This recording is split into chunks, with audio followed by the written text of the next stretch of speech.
Now, you may have seen this on your feeds on the internet or on some big newspapers or outlets like CNN, for example. What's going on?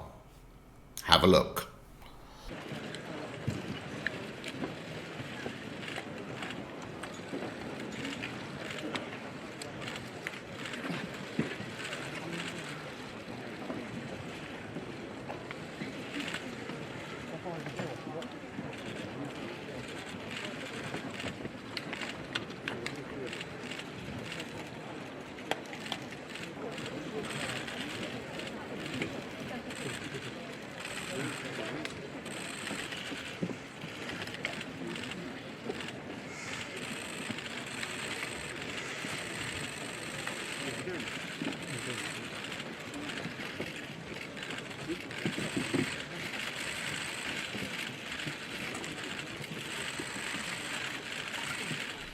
We will get to the headline of this show a little bit later, but in China, yesterday was the last day of the 20th National Congress. This is when everyone from the government gets together in a very big hall and talks about the Chinese politics.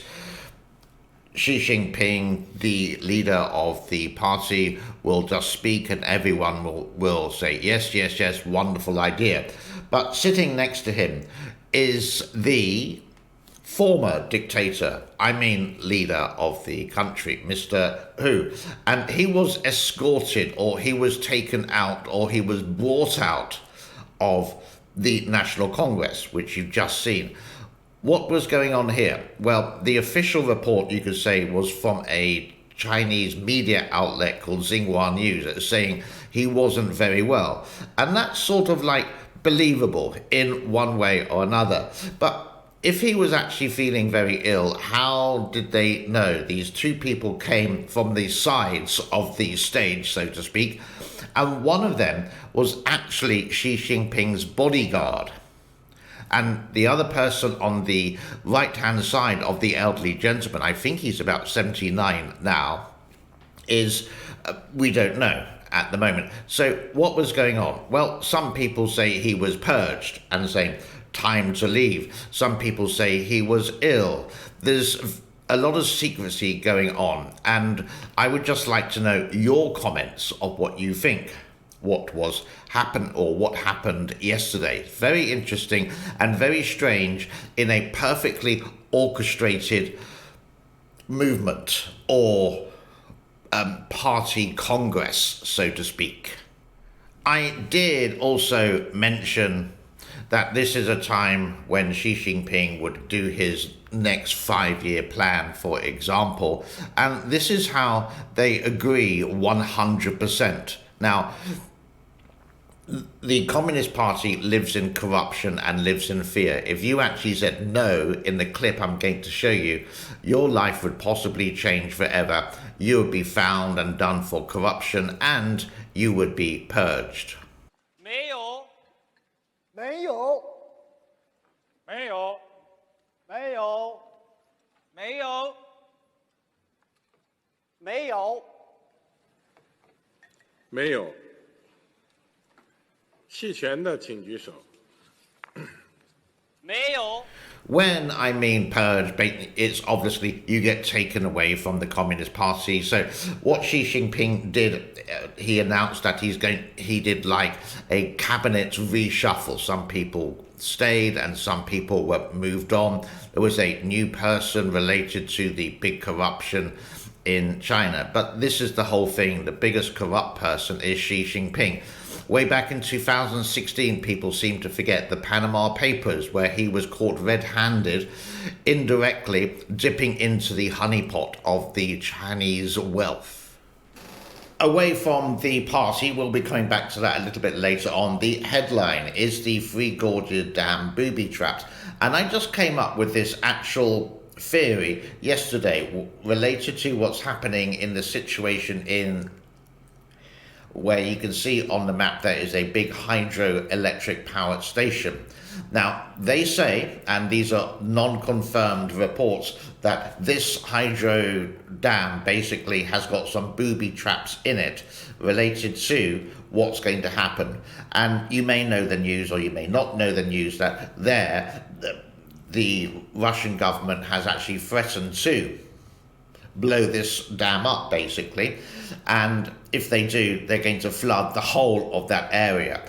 But also, they may not do this because this is the main water supply, not just for the Ukraine, but also for Crimea, which is part of or under the Russian control at the moment. You can see the dam here. It's not a big dam. In fact, it's quite tiny, but it does supply a lot of power and a lot of electricity and a lot of water to a huge area.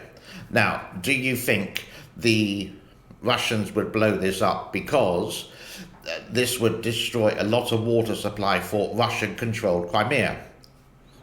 Do you think the Ukrainians would actually blow it up because it would flood a lot? Sorry, the Ukrainians would blow it up because this would flood the area that they need to get to Kherson. So then I was thinking, is such a sensitive dam, we go back to the Three Gorges. Do you think in any way, shape or form there is a high military presence at the Three Gorges, as it is a target?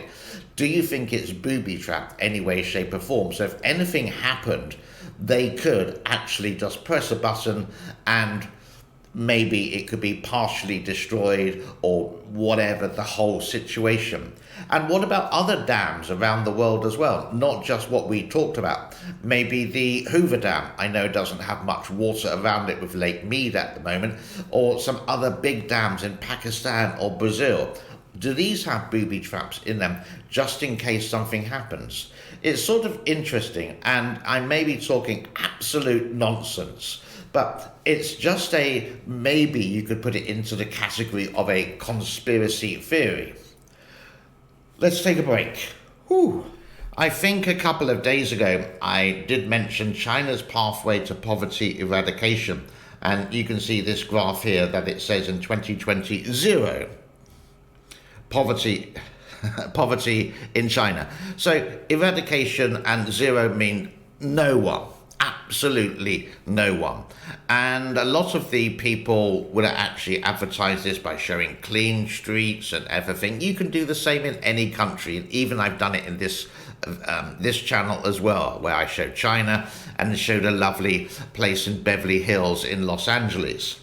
Well, I can find quite easily poverty in China. So it's just another porky pie lie. You can see where the statistics come from. 3 guesses where. China.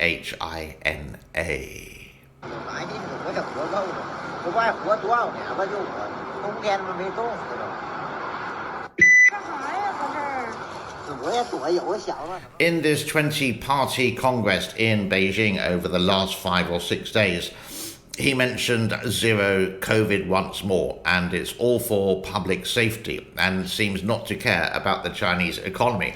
It is a very delicate balance, and it was when COVID was the epicenter or the news of the world. But it's been going on for a couple of years in China. Sometimes it's good and people say, yay, no masks. And then sometimes they say they've been on lockdown. And some people who are true communist believers say 85% of the country would actually say, wow, fantastic, excellent. This country, Cambodia, was, I think, the first country to have zero COVID. And zero COVID was from May to June, where there were no new cases, basically no new cases, and the other ones who were in hospital were eventually released once they didn't have COVID anymore. I picked up this headline: only 40 active COVID cases less in Cambodia as second zero case day in a row recorded. So it's happening again. Why this country? This country is quite a poor country. But I do believe that 99% of the country has been vaccinated at least twice. And the people range from, or the people who have been vaccinated from 6 years old right up to the old age pensioners, so to speak, or the senior citizens. So whatever you think of the injection or you don't think of the injection, what happened here twice now seems to work. So China should actually follow Cambodia with this situation. How it works when there were lockdowns, I've been in 3 lockdowns here. I wasn't just locked in my home, I could actually go into the community. It was actually a pleasant time where people were playing table tennis or badminton on the street because there were no cars. Everyone was wearing a mask, but masks were mandatory, even if you're on your balcony. And if the police caught you without wearing a mask, the first fine would be $50. Now, this is a poor country, that can be half a month's salary. Then if you were caught again, it could go up to 200, then the next time 2,000, then the fourth time would be prison. So it was a scare factor or a scare tactic, but it actually worked. So this is why in this country is one of the lowest in the world. Now, granted, can I say there's only a population of Cambodians here of 16, 17 million and a whole load of foreigners here as well.